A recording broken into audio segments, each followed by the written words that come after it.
Thousands of students gather in a large stadium for an important entrance exam. A man stands before the crowd and explains the extreme difficulty of the Hongji class. As the students move toward the testing area, Chengdu appears in the hallway. The surrounding students notice him and whisper about his 2-year absence. A group of 3 students blocks Chengdu's path. The leader puts his hand on Chengdu's shoulder and mocks him for returning after so much time away. Chengdu looks back calmly and tells the student to focus on his own exam. He then grabs the student's hand with a very strong grip. His friends quickly step in to stop a fight so they do not get disqualified. They pull the leader away and leave the area. Later, Chengdu sat at their desks in a large computer room to begin the written exam. The bully thinks about a plan to injure Chengdu during the upcoming test. Chengdu ignores him and focuses on his monitor. The screen asks for a brief history of the current world. Chengdu begins to type the answer.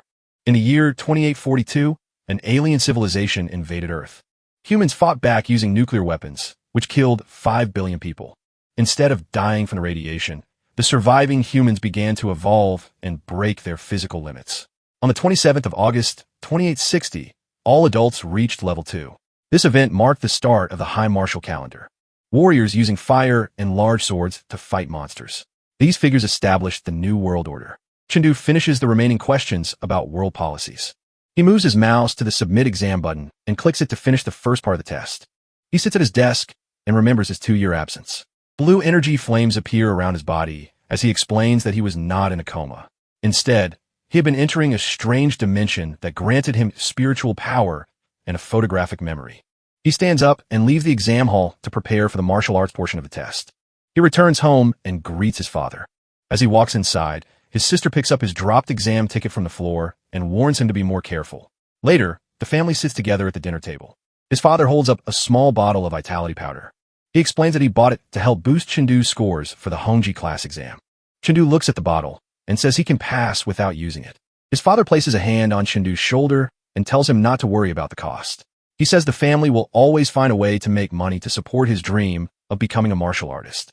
Chengdu smiles at his father and quietly agrees. In his room, he looks at the bottle of vitality powder. He thinks about how much money his father spent on it. He knows he must become a martial artist to keep his family safe.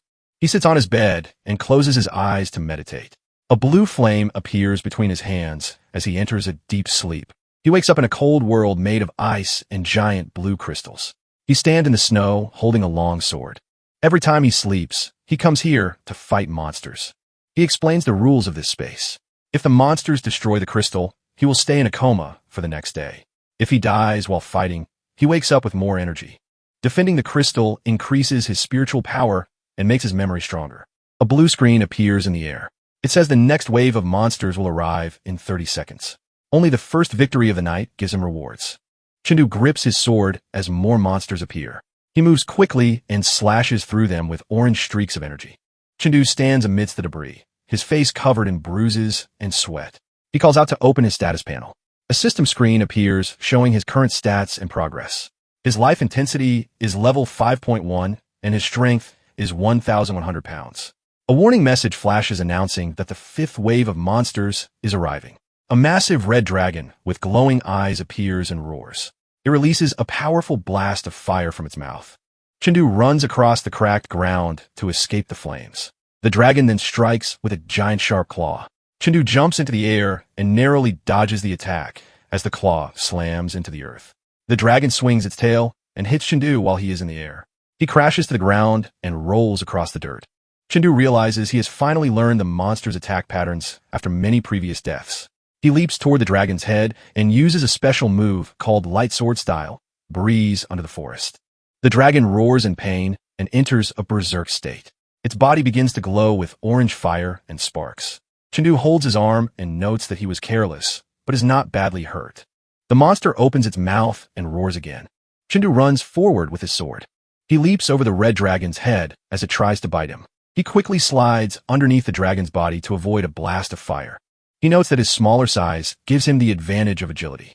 He jumps high into the air and spins his body. He brings his sword down in a powerful vertical strike. A bright blue beam of light follows the blade. The sword cuts deep into the dragon's head, causing blood to spray. The dragon collapses to the ground with a heavy thud, creating a cloud of dust and debris. Chengdu lands on the monster's back and stands over it. a system notification congratulating him for defending against 5 waves of monsters. He gains 1 level of mental power and receives a rare technique called the Void Immortal Visualization Method. Chengdu looks sweat-drenched and surprised as he realizes the value of the reward. He explains that this method allows a person to actively train their mental power. A new screen flashes a warning. It states that the next wave of monsters will arrive soon. Chengdu breathes out a puff of air and narrows his eyes. In the distance, a large group of 30 monsters emerges from the shadows.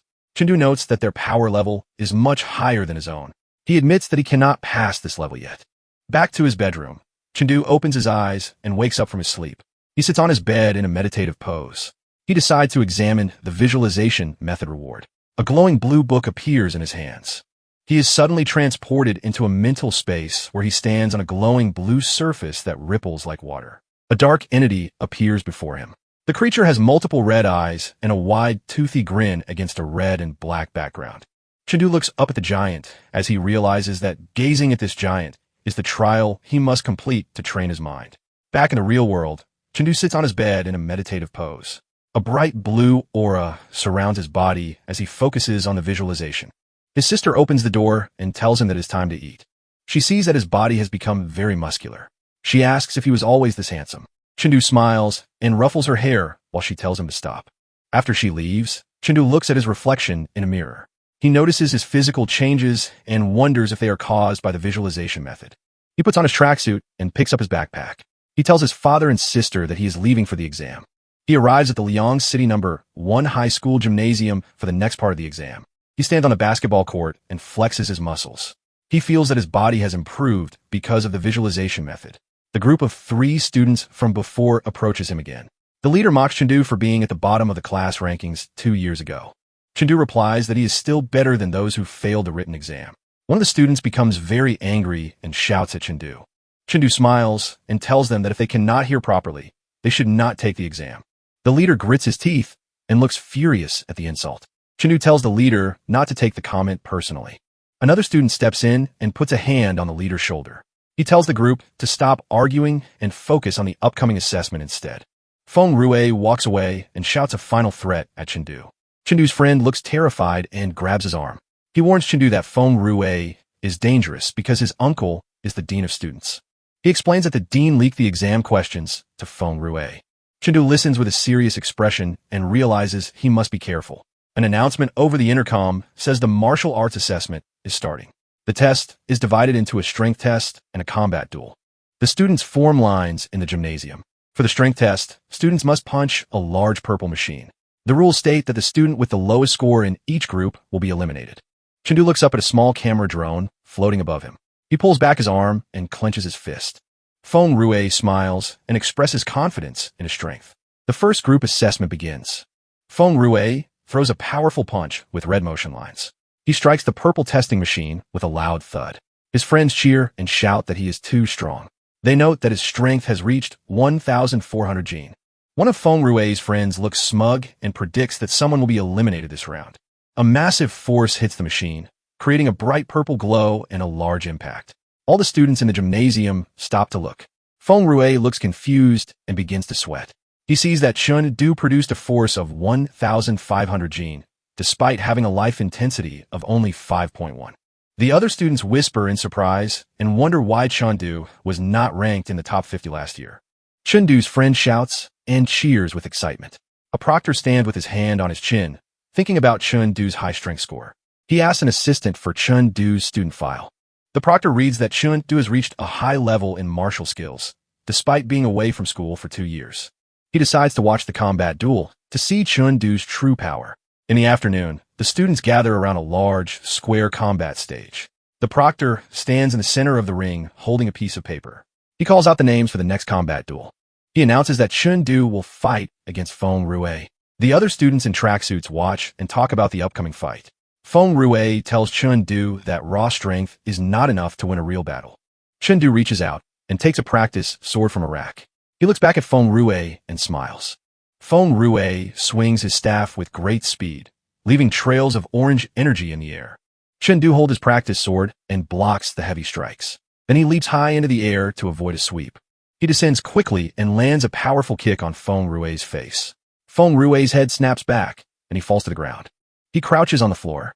He shouts that he will be the one to enter the elite Honji class. He charges forward and swings his staff with all his strength. A massive burst of orange energy explodes across the stage. Chengdu stands at the center of the light. Suddenly, Chengdu moves with incredible speed. He slashes through the orange energy with bright blue light from his sword. Feng Rui shouts at Chengdu and slams his staff down with great power.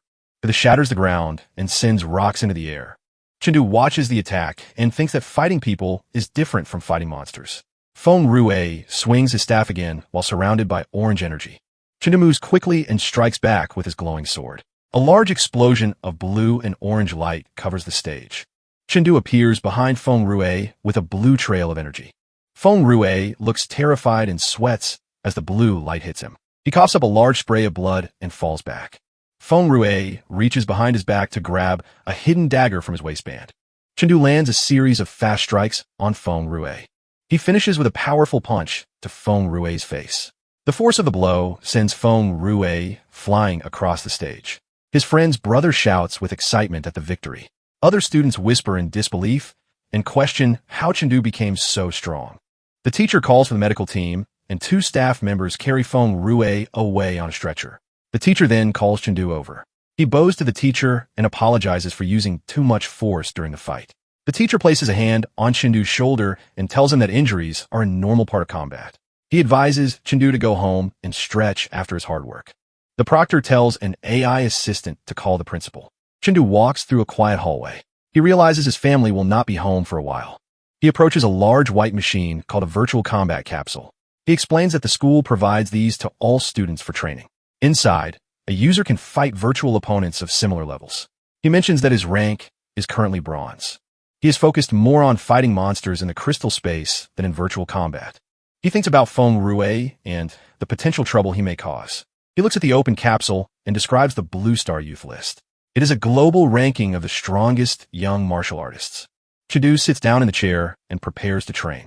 He believes a high rank will help him enter the Honji class through his own strength. Chengdu enters the virtual combat space. He wears a blue hoodie and has a pig head mask over his head as his avatar. He uses a digital keyboard to start a warm-up match. He stands alone in a white room. He holds a large sword and looks around for his opponent. A girl with purple hair drops from above. She tries to hit him from behind with a small blade. Chengdu quickly turns and blocks her attack with his sword. The girl smiles and says his reaction speed is good. She tells him that in real combat, people do not wait to say hello. He grips his sword and says he will not let her attack from behind again. The two begin to fight at high speed. Chengdu swings his sword and creates large blue arcs of light. The girl flips over his attacks to stay safe. Chengdu lunges forward for a powerful strike. He uses a move called the Pale Dragon Point Thrust and moves toward the girl with a bright blue light. The girl looks and asks him about the move he just used.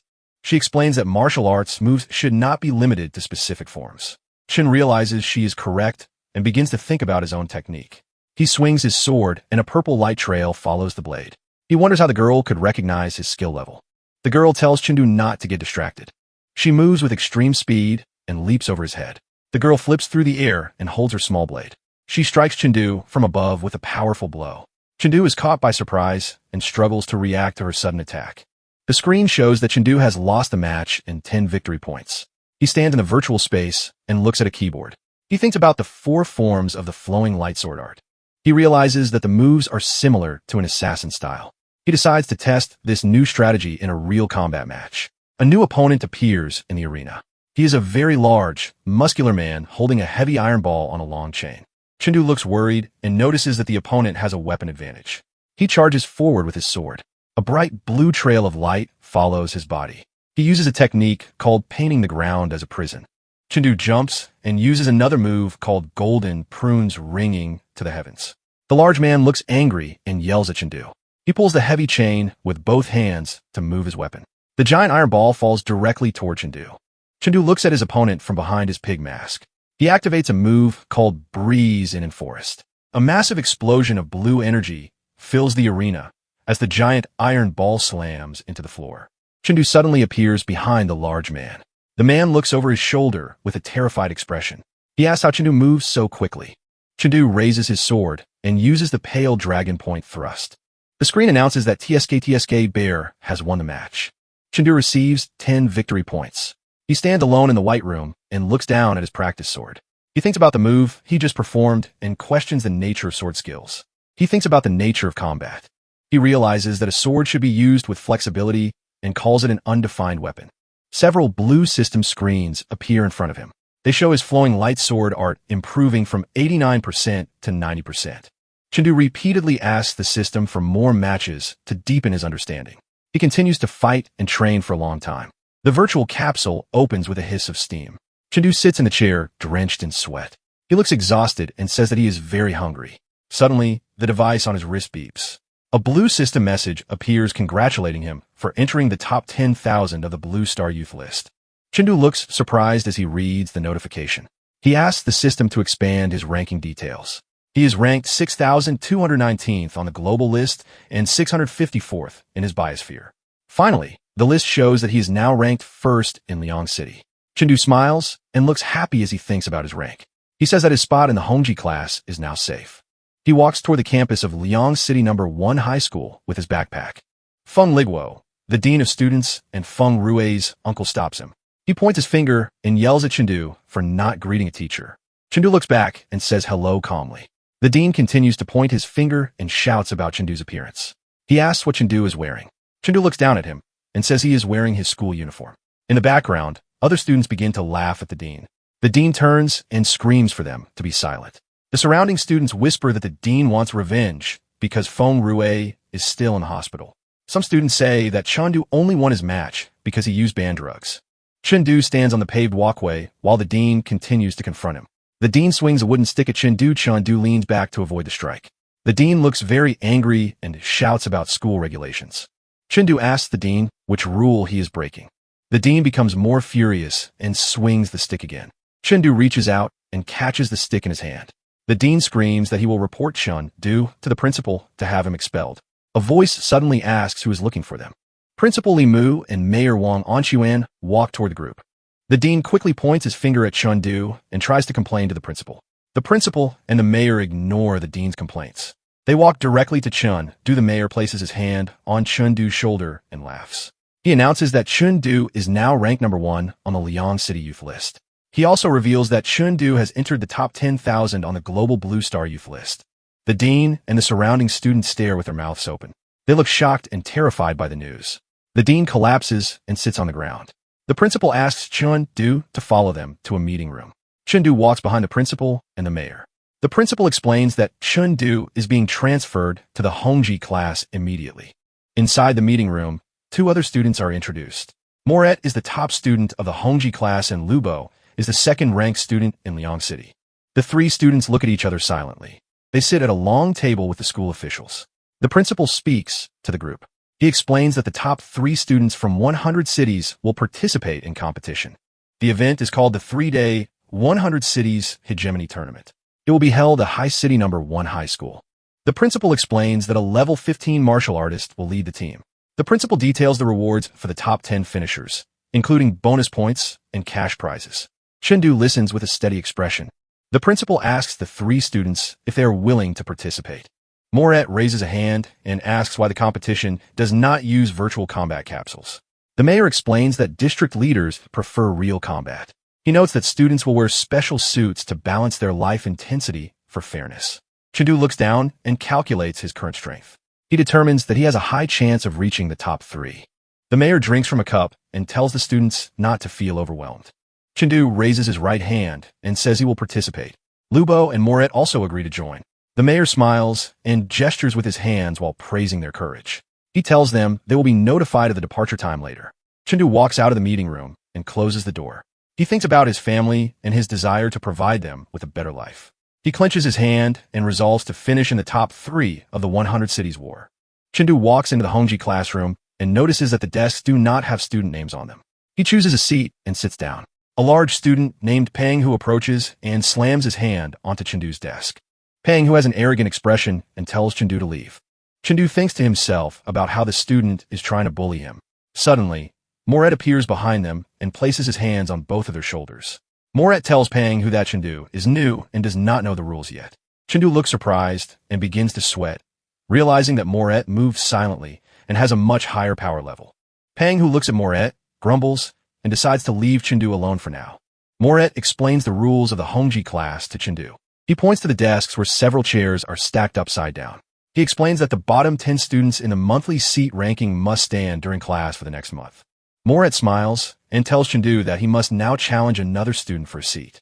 Chindu looks back and asks if there are any other benefits to having a high rank. Moret sits down in a chair marked with the number 1. He explains that a higher seat ranking grants more resource subsidies for the month. Chindu looks intrigued and narrows his eyes. He clenches his right hand into his left palm. He thinks to himself that since there are resources involved, he must secure the highest ranking possible. Chindu stands in the combat room and raises his left hand while holding his sword in his right. He loudly announces that he wants to challenge the student ranked 10th in the class. In the background, a group of students looks on with shocked faces. They whisper to each other about how a new student is challenging a top 10 position immediately. They note that Chindu looks quiet but acts with great arrogance. Even with good skills, Chindu's life intensity is much lower than the other elite students, making a top 10 challenge seem impossible. Chindu ignores the comments and walks forward. He thinks to himself that the resource reward for 10th place is 50% larger than the reward for 11th place. Chindu grips his practice sword and looks ahead with a serious expression. He thinks about the rewards for winning the seat. Panghua laughs and holds a massive black hammer. He tells Chindu not to regret his decision. Chindu stands before the much larger student and asks if he is the 10th rank.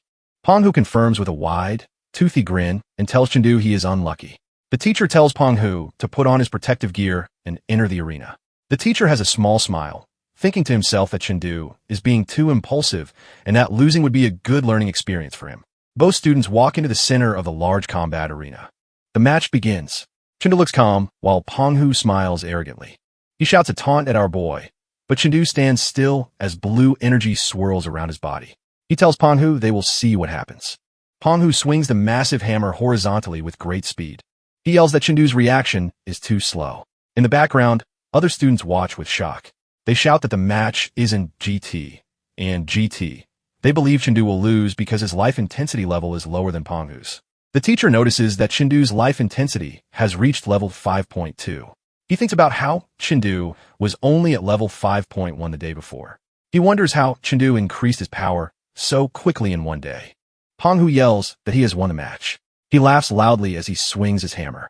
The hammer hits the ground with a loud thud. Panghua looks surprised as Chindu is crouched low behind him. A giant pillar of blue light shoots up from Chindu's sword. The energy hits Panghua and lifts him into the air. Panghua flies across the large room.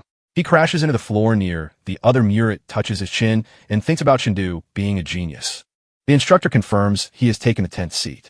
He asks if Chindu wants to challenge anyone else. Chindu says no.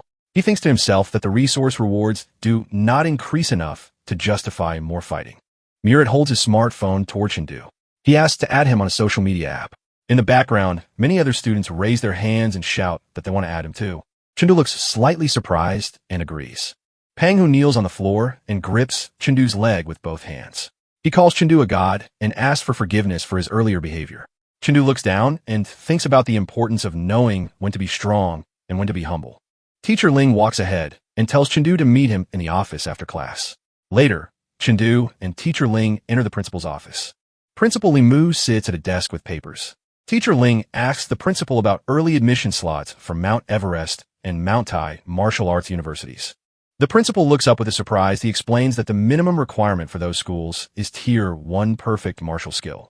He notes that while Chindu is close, the final 1% is a very difficult gap to cross. Teacher Ling places his hand on Chindu's shoulder and tells the principal to let him try a test.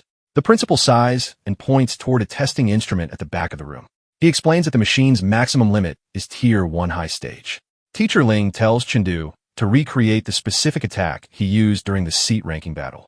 Chindu stands in front of the machine. He holds a black practice sword. He narrows his eyes and focuses on the target. He lunges forward with great speed. He performs a move called the Pale Dragon Point Thrust. A massive explosion of blue energy and light hits the machine. The force of the strike shatters the equipment into pieces. Teacher Ling looks at the wreckage in surprise. He notes that Chindu was at a lower level only yesterday. He realizes the boy reached Tier 1 perfect overnight. Chindu looks at the shattered machine and touches the back of his head. He looks worried and apologizes to the principal for breaking the instrument. He speaks loudly to the principal, calling Chindu a combat genius. He gestures with his gloved hands toward the boy. The principal strokes his beard with a white, gloved hand. He looks thoughtful and impressed. He declares that Chindu is an absolute martial arts genius and must be prioritized for training. He orders that Chindu's training resources be set to those of the first-rank student. The principal looks at Chindu and explains the early special admission process. He tells Chindu to strive for a top 3 finish in the 100 Cities Hegemony Tournament. Chindu raises his right hand and asks for a definition of special admission. The principal explains that to enter the top 8 famous schools, a student must reach a life intensity level of at least in GT and GT. Teacher Ling explains that reaching level 6.5 before the entrance exam is very difficult, but special admission only requires Tier 1 perfect skill. Chindu tells the teacher he wants to attend Mount Huang Martial Arts University. Teacher Ling looks surprised because the top schools offer similar. Chindu explains that he wants to stay close to home so he can protect his family if a crisis happens in Liang. Teacher Ling looks at Chindu with a seriousness, noting the boy's great sense of responsibility at a young age. Chindu smiles and thanks the teacher and principal before leaving the office. He walks through the school gate and joins the crowd of students on the sidewalk. He thinks about the 1-month timeline before the early special admission begins. He decides to stay in the school's private training room to focus on his strength. As Chindu crosses a street, he considers using specialized medicine to increase his life intensity level. He looks up at a large building and thinks about the 3 major organizations in the world. The first is the Extreme Martial Palace, which fights alien civilizations.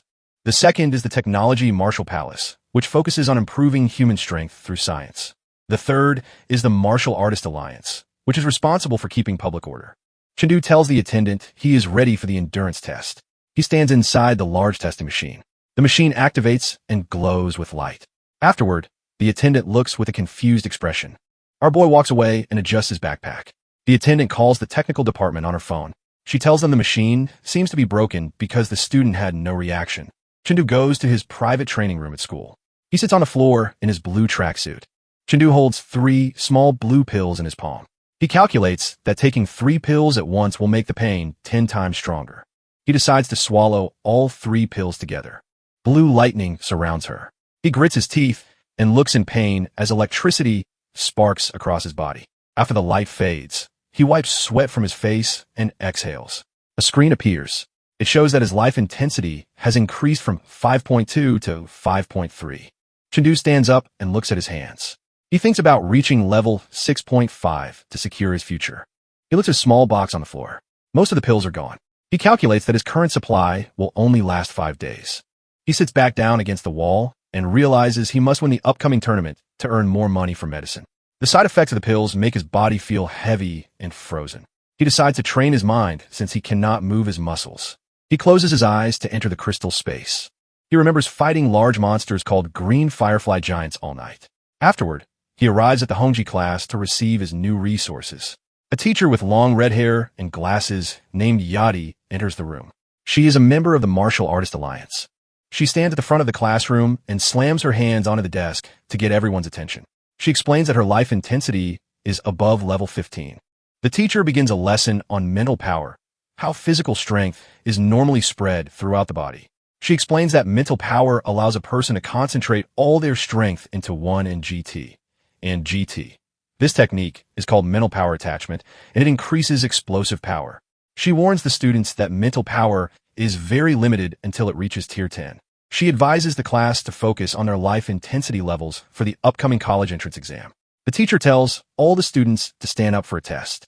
She holds a short purple flute in her. She calls the test the Song of Exhaustion. She will use the music to measure the mental power of each student. Finally, she looks toward. She tells him he can choose to skip the test because it will not affect his exam. Chindu stands in the middle of the classroom. The teacher looks at him and offers him a choice to participate in the mental power test. The teacher lifts the purple flute to her lips. She prepares to play the Song of Exhaustion. The other students look determined. Some smile as they wait for the test to begin. The teacher plays her flute. Purple energy and music notes flow around the room. Suddenly, a large purple shadow appears. Chindu realizes he is in a mental illusion. He calls it physical hypnosis. He moves quickly to attack the shadow. He jumps high and hits the monster with a strong kick. Purple light explodes across the screen. Back in the classroom, Chindu remains standing.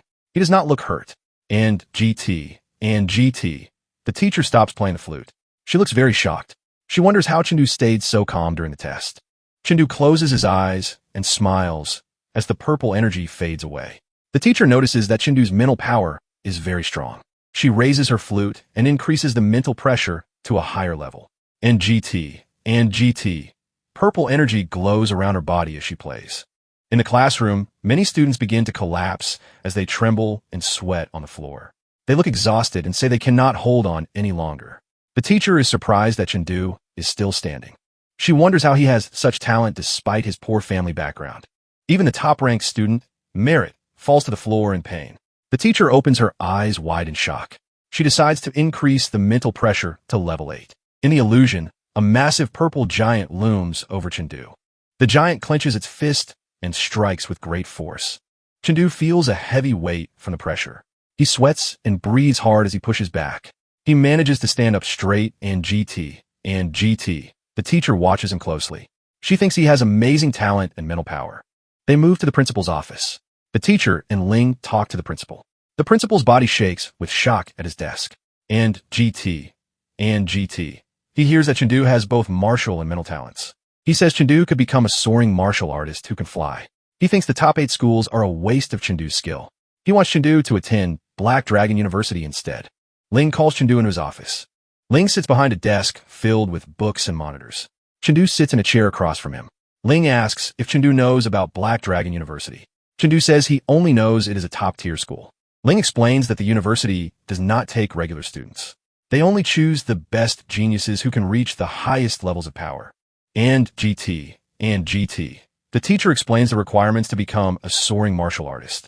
This rank requires a life intensity of 9.9 and mid-stage martial arts skills. He notes that many students cannot afford the expensive medicine needed to reach this level. Chindu then looks at the teacher and says he will try to enter Black Dragon Martial Arts University. And GT. In his mind, Chindu feels worried. He does not want to leave his family. He thinks this departure might be a permanent parting. Teacher Ling places a hand on Chindu's shoulder to encourage him. He tells Chindu to use the other top schools as a safety net while he aims for the best university. The 100 Cities Hegemony Tournament is only 1 month away. Inside a house, a hand holds a plate of food. A voice calls out that breakfast is ready. Chindu responds to the call and begins to walk toward the meal. His sister eats breakfast and observes her brother. She notices his figure has improved and he looks more handsome. Chindu tells his parents and sister that he will live at the school starting today. He explains that he must focus on his strength to prepare for the tournament happening in 1 month. His mother looks concerned and tells him to watch his health, so he does not faint. His sister looks surprised and asks how he can get a room after the school year has already started. Chindu smiles and explains that as a student in the Hongji class, the school gave him a private martial arts room. He says the room has a specialized area for him to rest. His father smiles and gives a thumbs up. He tells his son to keep improving and to ask for anything he needs. He encourages Chindu to charge forward.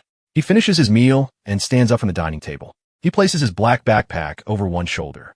He looks at his family and announces that he is leaving for school.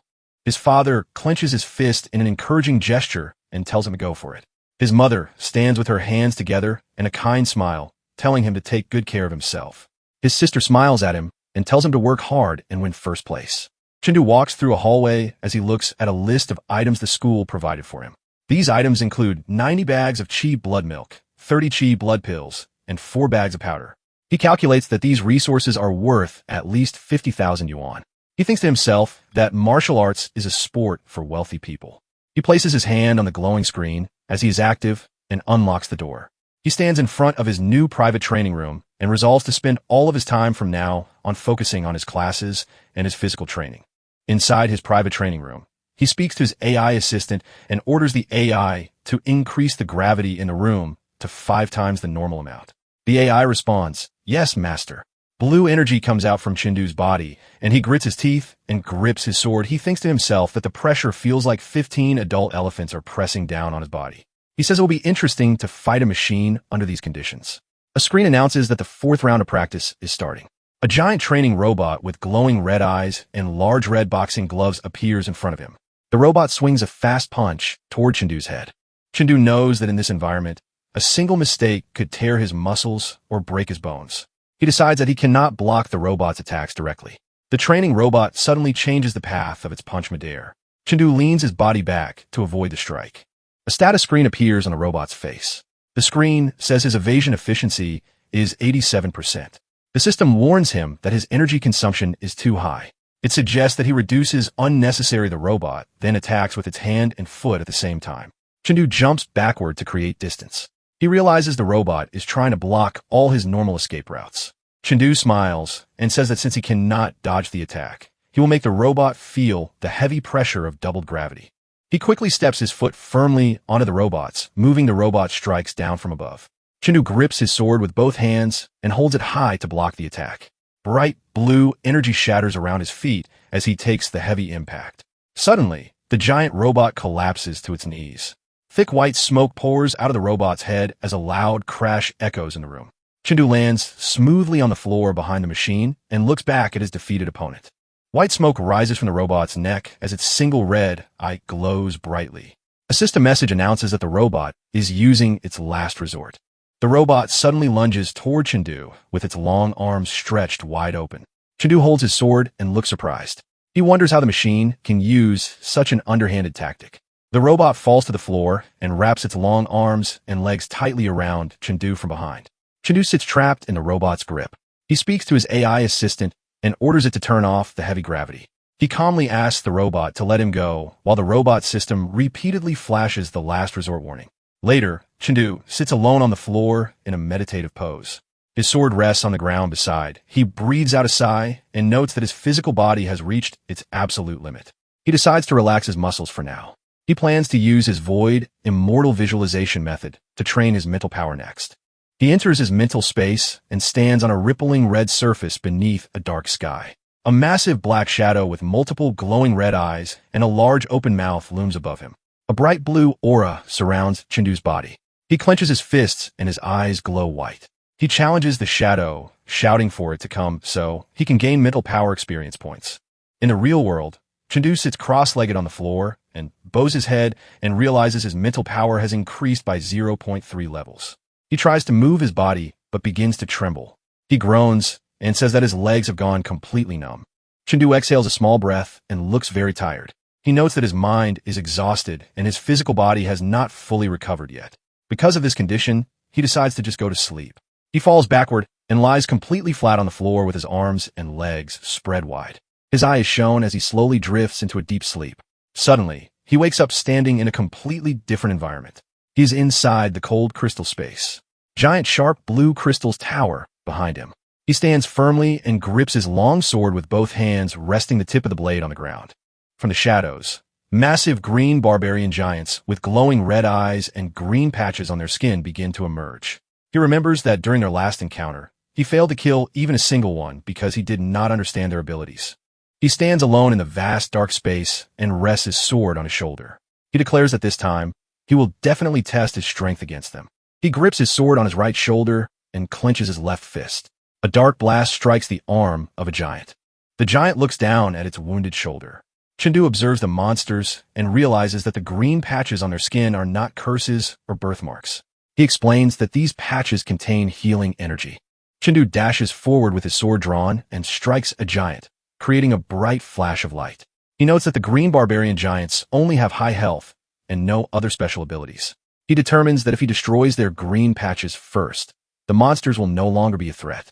He holds his sword ready and declares that now is the time to strike. He brings his weapon down with great force. And GT. The giant monster falls backward and crashes to the floor. A massive explosion creates a cloud of dust and debris. Chengdu stands firmly as bright blue energy flows from the tip of his sword. He notes that his body feels incredibly light. He decides to continue his heavy gravity training as soon as he wakes up. He dashes forward at high speed. He thinks to himself that if he continues to train this way, he will definitely reach the top 3 in the 100 Cities Hegemony Tournament. After some time, he arrived at High City. The highly anticipated day of the 100 Cities Hegemony Tournament has finally come. Inside a grand hotel lobby with high gold ceilings, Chengdu looks around in awe. He thinks to himself that this is his first time visiting such a luxurious teacher. Ling walks ahead and raises his hand, telling the students to follow suddenly. An angry voice shouts out, asking why he is not allowed to sign in. Chengdu turns his head to look at the young man named Wu Ming. A participating student from Lu City violently slams his hand down in anger. He yells that he arrived exactly on time according to the rules. He aggressively asks why he is being targeted and demands a clear explanation. Wu Ming leans aggressively over the hotel reception desk. He stares down at the female staff member. He moves his hand to his waist and begins to draw his sword. They are shocked and wonder if Wu Ming is actually going to attack and hurt someone right here in the lobby. Chindu looks at the angry student and thinks to himself that this rough person's martial arts level is very high and might be equal to his own. The other students behind Chun do also look shocked by the man's power. A girl named Zhou Xiaogu walks forward. She is a member of the High City team. She calls out to the NGT and GT. She instructs the staff to let the angry student sign in. However, she declares that his missing teammates will be marked as forfeiting the tournament. Zhou Xiaogu stands on a high glass balcony overlooking the lobby. The crowd of students looks up at her and points. They whisper with excitement and call her the Sea Princess. The students say she looks much more beautiful in person than in her pictures online. Chindu looks confused and repeats the title, Sea Princess. The student in the beanie smirks at him. He assumes Chundu is attracted to her and tells him to give up immediately. He explains that the girl's name is Zhou Xiaogu. She is the only daughter of the principal of High City No. 1 High. He says her family power, wealth, reputation, and personal talent are all at the highest level. He tells Chundu that he has no chance with a girl of her suddenly. Chundu opens his eyes wide in shock. He remembers where he saw her face before. Zhou Xiaogu leans her arms on the balcony railing and looks down. Chundu realizes she is the exact same person who used a sneak attack to defeat him in the virtual combat capsule. He remembers her username was the little girl selling nuclear bombs. He is surprised because he thought her virtual face was just a computer generated. He realizes her face is exactly the same and notes that she is very beautiful in the real world. The student tells Chundu to stop daydreaming. Chundu smiles slightly and looks forward with an excited expression. He thinks to himself about meeting his online rival in real. He believes she will not recognize him. He remembers that her martial arts skills were one step ahead of his in the past, having already reached Tier 1 perfect. He wonders how strong she is now and feels glad he decided to come to the tournament. And GT. The scene changes to a hotel room numbered 301. Inside, a teapot steams on a small stove. Teacher Ling sits on a sofa and pours tea. Chundu and the two other students sit on chairs across from him. Teacher Ling tells the group that the tournament rules are different this year. He explains that before the normal elimination rounds begin, there will be an extra event called the Badge Scramble Battle. One of the students asks about the Badge Scramble Battle, wondering what the new event will be. Chundu asks about the specific details of the new tournament rule. Teacher Ling states that the tournament will last for 3 days and consists of 3 rounds. The first round is called the Badge Scramble Battle and will take place in a forest. The students have a 30-hour time limit to find specific badges. These badges have the words High and Martial written on them. Teacher Ling explains that after collecting the badges, the teams must travel to the end point. The number of teams that arrive with the badges will determine who passes the round. Chundu asks the teacher how many badges exist in total. Teacher Ling replies that there are 50 high badges and 50 martial badges. He explains that this is a maximum of only 50 teams can pass. Because of this rule, at least half of the participants will be eliminated the very next day. Teacher Ling holds a white mug and explains the rules for the second round. He states that the second round is a one-on-one elimination tournament. The students will have very little time to rest. 150 people will fight in a single day to determine the top 10 strongest students. The matchups will be random, but students from the same team will not fight each other. The 2 other team members look very relieved. They are happy because they will not have to fight a monster like Chundu. Teacher Ling raises 3 fingers and explains the third round, known as the top 10 battle. He tells the students that reaching this stage means they have already succeeded. Everyone in the top 10 will receive bonus points and cash rewards. He then talks about what it takes to reach the top 3. Teacher Ling explains that winning depends on their physical condition. The tournament involves 3 days of continuous fighting with almost no rest. He warns that they will likely get injured. He concludes that the final winner might not be the single strongest fighter, but rather the student with the most balanced and complete overall. Teacher Ling raises his index finger to make one final point. He strictly orders the students that killing is forbidden. He explains that this rule applies to both the tournament and real life. He reminds them that their true enemies are the alien civilizations. He warns them to never point their weapons at their own companions. Teacher Ling continues to explain the event details and tells them they will wear special clothes inside the arena. These clothes will make everyone's life intensity level exactly the same. He also reveals that the team leaders will secretly enter the arena to protect the students from real danger. Teacher Ling then closes his eyes and smiles warmly. He warns the students that it is best if he does not have to help them. He explains that if he is forced to save them, they will be eliminated from the tournament immediately. Finally, he encourages the team. He tells them tomorrow depends on their own efforts asks them to believe in themselves, and says they're the best no matter what happens. Chengdu and his two teammates look very determined. They shout yes in agreement with their teacher. In the tall buildings of High City No. 1 High School, Chengdu stands on a high platform with his sword strapped to his back. Many other students gather in the area below him. He looks surprised and asks if this area is the forest. A man in a green suit and a white glove stands in front of the crowd. He is Zhou Chong, the principal of the school. He points his finger and announces that everyone has arrived. He introduces himself as one of the organizers of the 100 Cities Hegemony Tournament. Principal Zhou Chong stands before a massive white wall with a tall door. He explains to the students that the area behind the door is a special dimensional rift known as a spirit realm. He says it was created by the collision of 9 planets centuries ago. He announces that this specific area is a level 1 spirit realm called the Forest of Timberwolves. Chengdu thinks to himself about the spirit realm. He knows that it is a dangerous alien space filled only with monsters and no humans. The principal raises his finger to reassure the crowd. He states that the space is very stable and completely safe. He explains that Lei Yin, the third strongest person in the world and founder of the Martial Artist Alliance, personally certified the area. Finally, he looks at the students and states that this trial carries a real risk of death.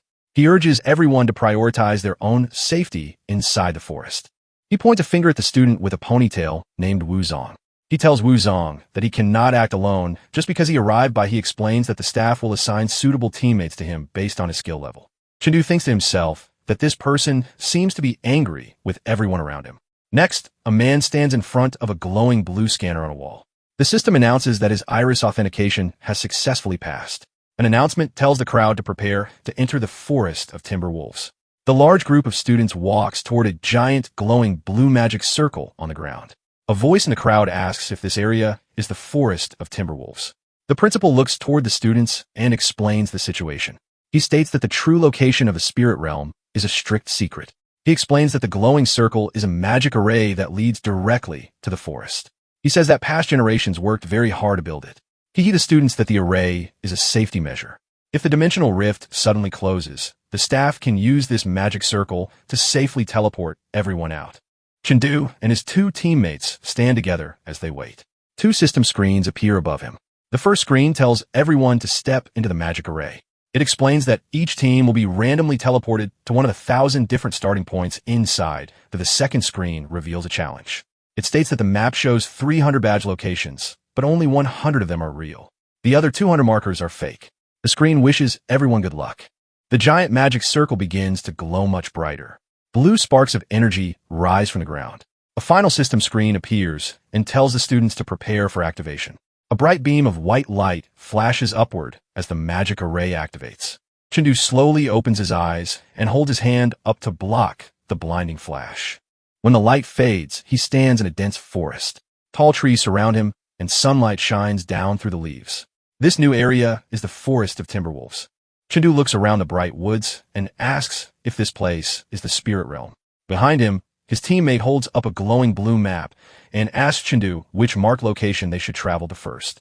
He tells his crew that their luck is off the charts because there's a badge spawning right near their starting, refusing to miss an easy score. He leads his hyped-up squad straight into the forest to see if this loot is the real deal or just bait. They approach a massive, ancient stone monolith hidden deep among the trees. Suddenly, something strikes the pillar with pinpoint accuracy, shattering the outer stone to reveal a glowing blue badge embedded perfectly inside. Chengdu casually reaches out and taps the glowing prize. He stands there, completely relaxed. He tells his crew that he fully expected the early drops to be fake traps and GT, but they actually struck gold. His buddy suddenly panics, screaming for him to watch out as danger violently out of nowhere. 2 massive, razor-sharp energy spikes tear through the air, crashing into the ground with explosive force right where they were standing. Chengdu reaches over his shoulder and grips the handle of his large sword. He looks forward and states that he did not expect to encounter someone else so quickly. 3 students appear among the identifies them as the Wuhai City team. The team leader stands in the center, holding a long silver spear. 2 teammates crouch beside him, also holding spears with wide blades.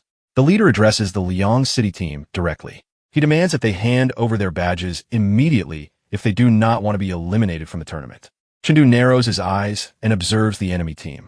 He thinks to himself about how quickly they were targeted right after entering the forest. Chengdu's 2 teammates step forward. One clenches his hand and yells for the enemies to come and try to take their badges. Chengdu remains calm and tells his team to leave the fight to him. He states he will fight them alone. His teammates look surprised and begin to sweat. The three enemies leap high into the air. They point their spears down toward Chengdu. Purple energy glows from their weapons. They unleash an attack called Comet Spear Art Third Stance, boiling the loot and burning the crane. The enemy leader shouts that Chengdu does not know the immensity of heaven and earth. A single black sword blade blocks the three purple spear strikes at the exact same time. The enemy leader lands on the ground and questions how Chengdu blocked their combined strike head-on with a sword without falling behind at all. He grips the silver spear tightly, causing veins to pop on the skin. The enemy struggles and wonders how Chengdu is so strong when everyone's life intensity is restricted to level 5. Chengdu analyzes the enemy leader. He realizes Li Yuan is at the limit of Tier 1 high stage, which explains his arrogance. However, Chengdu notes that the other two enemies are much weaker. Suddenly, Chengdu's eye glows bright blue. He activates his level 9 mental power attachment. His hand tightens around his sword handle as glowing yellow energy gathers around his fingers. He swings his sword and unleashes a massive burst of energy. The force immediately pushes Li Yuan backward. Then Chengdu uses the flowing light sword art First Stance, painting the ground as a prison. A giant wave of blue energy sweeps across the battlefield. The powerful attack strikes all three enemies at once. The leader looks completely terrified and screams as his teammate crashes violently into a thick tree trunk. Li Yuan lands heavily on his feet and skids backward across the forest dirt. He drops to one knee and pants heavily, using his silver spear to support his weight. His two teammates lie completely motionless and unconscious on the ground behind him. Sweat drips down Li Yuan's face as he grits his teeth in anger and thinks to himself in frustration, wondering how Chengdu's sword could possibly strike with more weight than his own heavy spear. He questions exactly how much physical strength Chengdu truly possesses. And GT. Chengdu makes a tactical decision and thinks to himself that he must take down the strongest opponent first. Chengdu dashes forward with extreme speed. He thrusts his sword toward Li Yuan and calls out his next attack. The flowing light sword art Second Stance. And GT. Just as the blade approaches, a finger quickly stops it in midair. A man in a white suit and glasses suddenly appears. He blocks Chengdu's sword strike using only 2 fingers. Chengdu looks shocked as the man praises the powerful strike. Behind the man, Li Yuan trembles but holds his spear tightly. He shouts to the teacher Lin Bei that he can still fight. Teacher Lin Bei turns his head and tells Li Yuan that he has lost. He explains that Chengdu's attack tore Li Yuan's clothes, proving his power has reached a level 7 life intensity. The teacher states that Li Yuan could not block a second strike and orders him to leave. Teacher Lin Bei thinks to himself that Chengdu's talent is greater than Li Yuan's and that the boy will be a powerful force in the future. And GT. In the shadows of the forest, Teacher Ling Yun hides behind a leafy tree and smiles. Teacher Lin Bei speaks into the woods, telling Ling Yun that he is leaving and looks forward to his performance in the finals. As Li Yuan walks away, he stops and turns around. He asks for Chengdu's name and admits that he rarely submits to anyone, but he submits to him. Chengdu smiles and replies that his name will be the first place winner the day after tomorrow. Inside the High City No. 1 high school auditorium, a large screen displays Chengdu's victory. A crowd of people watches the broadcast. In the audience, the Liang City principal laughs and pats the shoulder of a depressed man named Old Saw. The principal thanks Old Saw for letting his team win. He mocks Old Saw by asking what time he wants his plane ticket for tonight and offers to book it immediately. Nearby, Mayor Chiu speaks to the principal. Mayor Chiu says he did not expect 4 students to reach Tier 1 perfect martial arts this year. Counting Chengdu, the principal smiles slightly and corrects him, stating that the number is still only 3. Another man in the audience looks at the screen and asks if the Liang City team has already collected 2 badges. He wonders why they're moving toward the exit without the required 2 badges, noting that this action will cause their direct elimination. In the Forest Wolf Woods, Chengdu's 2 teammates look shocked. One teammate asks Chengdu if he plans to take out a student named Wu Zong right there. Chengdu explains that getting 2 badges is not difficult for someone with his level of strength. His teammates sweat and quietly agree. He has determined eyes as he declares that he wants to win the championship. He explains that first place only brings prestige, but he needs the 1 million prize money to survive. He holds up 3 fingers and offers to explain his plan. 3 faces appear in a dark void. Chengdu identifies them as the strongest players, Zhou Xiaogu and Ku Zhongtian from the High City team, and Wu Zong from the Lu City team. Chengdu says the High City team has two strong fighters they cannot defeat. He believes ambushing Wu Zong now will increase their chances of winning. His teammate, Lu Bo, points a finger and asks if his plan just helps the High City team eliminate a major rival. Chengdu turns to him and says he is wrong. He states that if he does not eliminate Wu Zong now, he might not reach the top 3. Chengdu explains that teammates will not fight each other in the second round. He suspects the host city will force him to fight Wu Zong so the High City team can advance easily. Chengdu explains that the winner of his fight with Wu Zong will have to fight both High City players one after another in the third round. He asks his teammates if it is possible for him to defeat 3 highly ranked fighters consecutively in just 2 days. The teammate touches his chin and says this plan feels like dark manipulation. Chengdu admits the plan is unfair to his team. He explains that he cannot guarantee a victory against Wu Zong, and if they fail, they will be eliminated in the first round. The teammate smiles nervously and replies that they already know their own strength and are just happy to participate. He then asks Chengdu how he plans to locate Wu Zong in the large area. The 3 students walk together through a forest.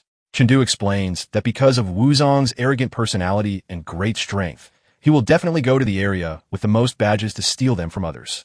Chengdu smiles brightly and states that their goal is to wait and block Wu Zong on his path to the exit that has the highest concentration of badges. They stand at the edge of a high cliff looking down into the valley. A loud noise echoes from the ground below them. At the bottom of the cliff, another team of 3 students is currently fighting a giant purple wolf monster.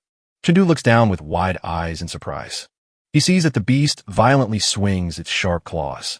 He recognizes the creature as a BB wolf from his private crystal space and wonders why it is appearing in this forest. He thinks about the Alien Race Illustrated Handbook. He notes that the book records all monsters currently discovered by humanity, but the monsters from his crystal space are not in the book at all. Chengdu's face becomes very serious and wonders if all the monsters inside his crystal space actually originate from the spirit realm. Down in the forest, a girl grips a red whip weapon in her hands. She curses and blames their current situation on the guy named Wu Zong. Suddenly, a bright red and white energy cuts quickly through the air. The giant monster roars loudly in the dark forest. A voice calls out warning Xiaomei to run. Suddenly, a bright blue energy slash cuts through the air. The blue attack slices the monster in half right in front of the girl. The girl sits on the ground with her eyes wide open in shock. She looks up and asks if he is her teacher. Chengdu tells her that he heard the name Wu Zong and asks if she has seen him. The student replied that their first mark point was empty. She tells him that while they were walking to the second mark point, they unexpectedly found Wu Zong fighting 10 monsters just like this one. The student explains that they tried to follow the teacher's instructions to retreat from Wu Zong. However, they did not expect a monster to target them and chase them all the way to this spot. Chengdu looks at the group and asks where the battle is taking place. They point toward a dark area, and it is over there. Chengdu remembers that there are no badge markers in that specific direction. He wonders what Wu Zong is doing in an empty area. Chengdu thinks that this unusual situation means something is wrong. However, he also realizes that if Wu Zong is fighting many monsters, his stamina must be very low. He decides this is a rare opportunity to defeat a strong enemy. He shouts for his team to go. The 3 boys run quickly through the dark forest. One teammate smiles and says they are very lucky to get exactly what they wished for. The other teammate runs beside Chengdu and asks if he has a battle plan. Chengdu tells his teammates not to act rashly when they arrive. He explains that he suddenly has a bad feeling about the situation. He strictly orders them to follow his commands at all times from now on. The 2 teammates look at Chengdu and say, "Okay." The 3 students run together into the foggy forest. The group travels fast through the forest wolf woods. One teammate looks around and asks if they went the wrong way. He states that they have been running for a long time, but still have not seen Wu Zong. Suddenly, a fast streak of blue energy flashes past them. The 3 students stand still and look toward the sudden movement. Chengdu realizes his team has been tricked. Several wolves with glowing red eyes emerge from the darkness. Chengdu lowers his head and explains that the previous group lied about Wu Sang's location. He says the group pointed them this way, so the wolves would kill them, allowing the other team to steal their badges. The teammates stand back to back with their weapons drawn. They realize they are surrounded by 20 monsters in a wolf den. Chengdu notes that these wolves are stronger than the ones in his training space. Chengdu shouts a strict warning to his team. He tells them they must not bleed because the blood will make the wolves go berserk. He instructs them to watch out for the sharp spikes on the wolves' claws. He dashes forward with extreme speed. He strikes a wolf with a powerful burst of blue and white energy as the beast roars loudly. An outside observer announces that the Liang City team has walked straight into a dangerous wolf den. A man says the team walked blindly without checking their map. He believes they will lose to the 20 wolves because only Zhou Xiaogu from the High City team is strong enough to fight them. The Liang City principal looks shocked and nervous. He wonders if Chun-Du will be eliminated in the first round. Old Zhao sighs and says they will likely leave together tonight. Principal Zhou about the students' chances against a medium-sized wolf den. Principal Zhou closes his eyes and replies that their chance is less than 10%. He explains that this test was created to make the students experience devastation. He states that while the cities are safe, the outside world is overrun by monsters and the students must face this reality. The man sweats and asks if the wolves can be avoided. Principal Zhou explains that the badges are placed behind the wolf dens. If students just follow the map, they will walk right into them. He notes that fighting a few wolves is a good test, but the Liang City team is very unlucky to meet 20 at once. The man wonders if their High City team will be safe. Principal Zhou smiles confidently and says the High City team has his daughter and the man's son, so even a large wolf den will stop them. Back in the forest, Chun-Du calmly looks back over his shoulder and says the monster was too weak to withstand a single blow. He thinks to himself that his plan is working. He is glad that he has successfully attracted most of the monster attacks. He believes that as long as the BB wolves do not enter their berserk mode, his two teammates should be able to hold on and survive. His teammates fight a large wolf. One teammate shouts Chun-Du's name in worry. The other teammate tells Lubo that they must finish off their enemies as quickly as possible so they can go help Chun-Du. The teammate leaps high into the air, swinging a glowing blue weapon. He tells Lubo that they will each take on 3 wolves. Suddenly, a massive wave of blue energy sweeps across the dark ground. He announces his next attack, the second stance of the flowing light sword art, golden prongs ringing to the heavens. Chun-Du leaps down from above with his sword glowing bright orange. He uses the flowing light sword fourth form, Azure Dragon Precision Thrust, to pierce a wolf with a powerful burst of blue light. His teammate wears a beanie and struggles to block multiple purple claw attacks from the wolves. He is angry because he always ranked first in his class before, but now he feels like he is becoming a heavy burden to his team during this fierce battle. Chun-Du thinks about his situation and notes that the BB wolves have a life intensity of at least level 5, and the strongest is almost level 6.5. He realizes that even though he can use the power of a level 7, he cannot attack if the wolves do not make a move. Nearby, his teammate Mo Light struggles to dodge fast claw attacks from a leaping wolf. Chun-Du observes the fight and notes that his other teammate, Lubo, is fighting a draw against 3 wolves and cannot help Mo Light. He thinks that his power and speed are still lacking just a bit. He states that if he can improve by another 1% and make his sword a little faster, they might be able to fight their way out. A giant wolf opens its mouth and roars loudly. Another wolf leaps forward to attack. Chun-Du moves incredibly fast and swings his sword, creating a massive web of bright blue lightning. He thinks to himself that his slight lack of speed prevents him from breaking the wolves' cooperative defense. He slashes downward, leaving trails of blue and pink energy in the air. He thinks, good, this is the feeling, as he grasps the new technique. She moves forward and declares that he has finally broken through to Tier 1 Perfect Martial Arts Mastery. A student stands before a wolf and apologizes nervously. Chun-Du shouts an urgent warning to his and GT. He tells them they must leave immediately because the wolves are about to enter a berserk state. The teammate in the beanie hesitates and stammers, but a dark wolf with glowing red energy quickly charges right at him. Chun-Du moves with incredible speed. Blue lightning crackles around his body as he leaps through the air to intercept the attack. Chun-Du lands and stands in front of his teammates with his sword drawn. He instructs them to use this opportunity to retreat while he holds off the wolf pack. He warns them that if they delay any longer, he will run out of the energy needed to protect them. The 2 teammates turn and run away quickly, agreeing that staying would only hold Chun-Du back. Chun-Du is left standing alone, and blood drips from his sword. He thinks to himself that he was holding back his power earlier because he was afraid of accidentally injuring his teammates.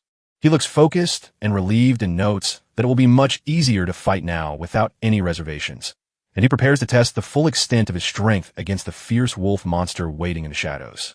A wolf leaps down to attack Chun-Du as an observer notes that Chun-Du's life intensity has reached level 7. The battle is broadcast on a screen in an auditorium. A man with glasses says that Chun-Du's explosive power shows his actual life intensity must be much higher than level 7.